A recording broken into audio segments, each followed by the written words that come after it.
Good evening, class. Today we're going to be talking about comparing and ordering decimal numbers. Okay, let's look at our first problem. 12 and 3/10 is greater than, less than, or equal to 1 and 23 hundredths. Okay, one of the first things we need to do is we need to line up the decimal points so that we can compare our numbers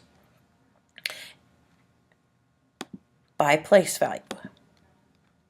Okay, so when we line up our decimal points, we notice that we have 2 digits to the left of the decimal in 12 and 3/10 and only 1 digit in 1 and 23 hundredths. So, since there is no number in the tens place value, I know that 12 and 3/10 is greater than 1 and 23 hundredths. Okay, so our next example, 1 and 2 hundredths, 1 and 2/10, and 1 and 12 hundredths.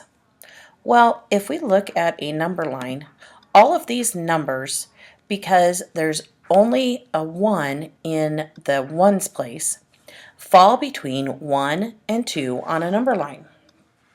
So let's line these up by their decimal points. 1 and 2 hundredths, 1 and 2/10, 1 and 12 hundredths. Now, if you notice, we have a 1 in all three numbers in the ones place. So we need to go to the next digit over, which is the tenths place. So we have 3 different numbers. We can easily put these in order.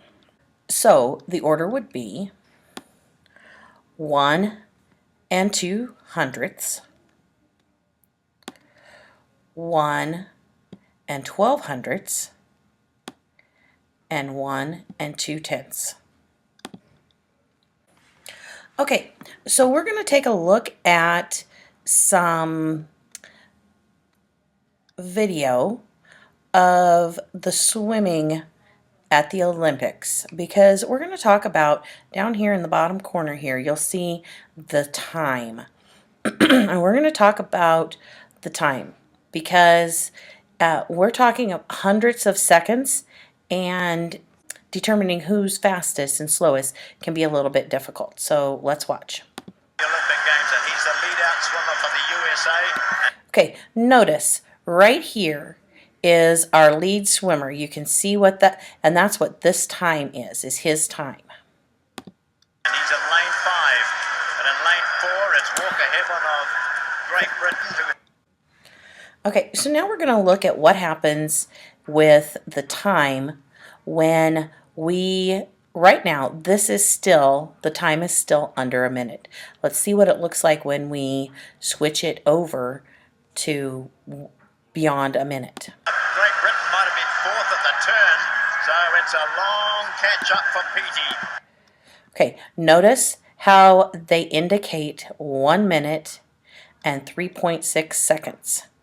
Now remember, that is our lead swimmer.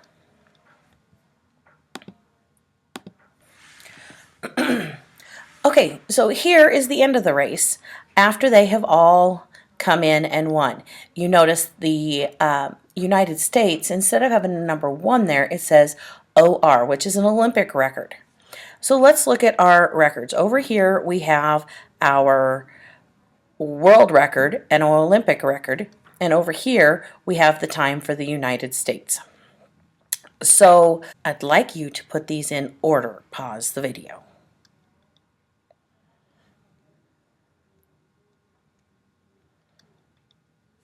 You should have put the world record as number 1, the new Olympic record as number 2, and the old Olympic record as number 3. Now it's your turn. Answer these 3 questions. Pause the video. You should have answered.